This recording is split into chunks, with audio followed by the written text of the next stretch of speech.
Hello guys, hello Aquarius, welcome dito sa aking channel. Kapalaran 888, welcome. Alamin natin kung anong messages, vibration, gabay, energy para sa lahat ng Aquarius friends natin na nanonood. Ito ay general reading, so pwede kang makaresonate. Gamitin mo ang iyong intuition sa panonood. Okay, Aquarius. Ano ba ang messages? Leave the past behind.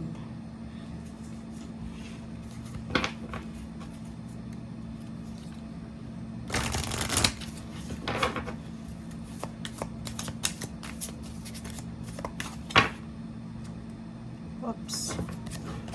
Okay. Aquarius. First two cards natin is last quarter moon in Capricorn. Leave the past behind. Mirror, mirror, the beauty you see in me is a reflection of you.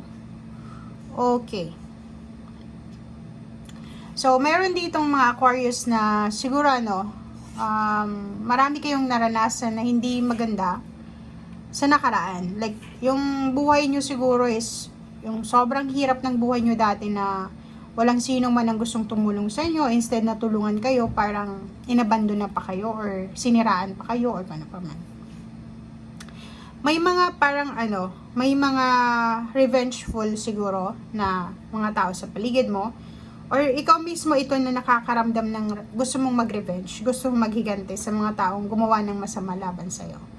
But, sinasabi ng barahan na kung maraming mga tao ang gumawa sa inyo ng hindi maganda sa past nyo, kailangan nyo nang iwanan ito doon. Kailangan nyong i-abandon na yung situation na yon, tapusin na yon, mag-move on ka na, kasi parang pag ginaya mo yung ginawa sa'yo dati ng mga tao, parang wala ka naman pinagkakaiba sa kanila. The beauty you see in me is reflection of you. Parang nare-reflect mo din. Parang sinalamin mo rin yung ginawa nila sa'yo. Okay?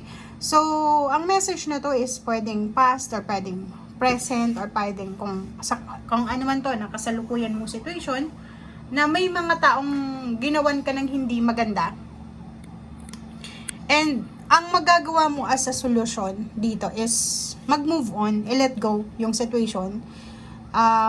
Hanapin yung peace of mind, hanapin yung parang, alam mo yun, kalmadong puso na hindi mo dapat gayahin kung ano yung mga ginawa sa inyo na hindi maganda ng mga tao sa paligid mo. Okay, leave the past behind or leave everything behind. Basta tapos na yun. Okay? So, yun guys.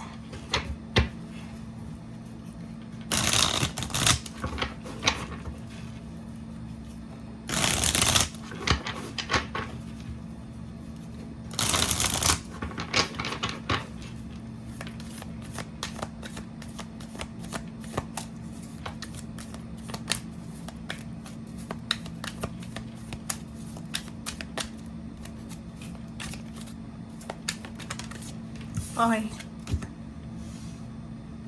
Four of Wands. And Chariot. Okay, so, ano din to? Same din to sa mga barahan mo na nauna. Sinasabi ng barahan na if ever man, like, makikita mo dito, may mga taong gumawa sa'yo sa nakaraan ng hindi maganda, na ngayon ay kung ano yung naranasan mo dati is nararanasan na nila. So parang it's a karma, 'di ba? It's a good karma para sa iyo and bad karma para sa kanila. 'Di ba? So parang ganoon. Nakikita din natin dito, Aquarius, na isang magandang balita to para sa iyo kasi for example, nagbabala kang magbiyahe mga ibang bansa, nagbabala kang magtrabaho sa ibang lugar or mag-travel for leisure, for vacation as a tourist, or lumipat ng ibang lugar, lumipat ng ibang trabaho, lumipat ng kung saang location man gusto mong lumipat, may progress dito. May posibleng pagbabagong magaganap. Pero may revengeful energy to guys . So, sinasabi ng baraha sa'yo dito na iwasan natin yung revenge. Maghigante sa mga taong gumawa ng hindi maganda sa ating past. Lalo na sa family members. So, nakikita ko rin sa'yo dito na buong buo yung plano mo na magpakasal, yung iba magpakasal, bumuo ng pamilya, magpatayo ng bagong bahay, mag-ipon ng pera para sa renovation ng bahay, mas patatagin pa yung foundation ng kanilang pamilya, or gawin kung ano yung best para sa kanilang pamilya.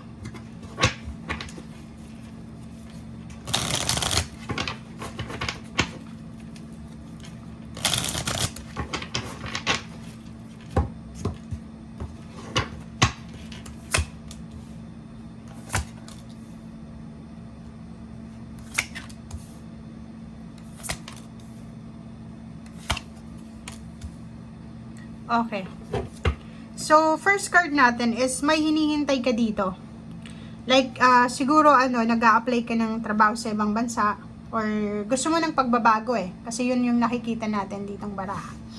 May hinihintay ka is either relationship, confirmation sa work, or pwedeng mga visa, contract signing, or pwedeng partnership to, or pwedeng naghihintay ka na pakasalan ka, or kung ano pa man. So, ngayong February na to, sinasabi na kailangan natin guys yung sobrang pasensya. Kailangan natin yung sobrang pasensya habang tayo ay naghihintay, or kailangan natin na magkaroon ng parang kung mapasensya ka na ngayon, mas dagdagan mo pa, mas increase mo pa yung patience mo and pagtitiyaga mo. Okay? And mayroon tayo ditong the World card, tapos may 4 of wheels, and then 8 of wheels. So, may mga iba sa inyo dito na magbabago yung takbo ng buhay nyo. Nakikita ko yung possibilities na makapunta kayo ng ibang bansa, makapag-OFW, papasok kayo sa bagong mundo, bagong kultura, bagong buhay, bagong lugar. Kasi itong the World card na to is positive new beginnings and positive endings. Alpha Omega siya. Na kailangan mong tapusin yung isang bagay dahil papasok ka sa isang pagbabago. Okay? And kung ano man tong papasukin mo sa ngayon, or pinasok mo na, nandun ka na sa sitwasyon na malapit mo nang matupad ito, ito yung pagkakataon na makakapag-ipon ka ng pera.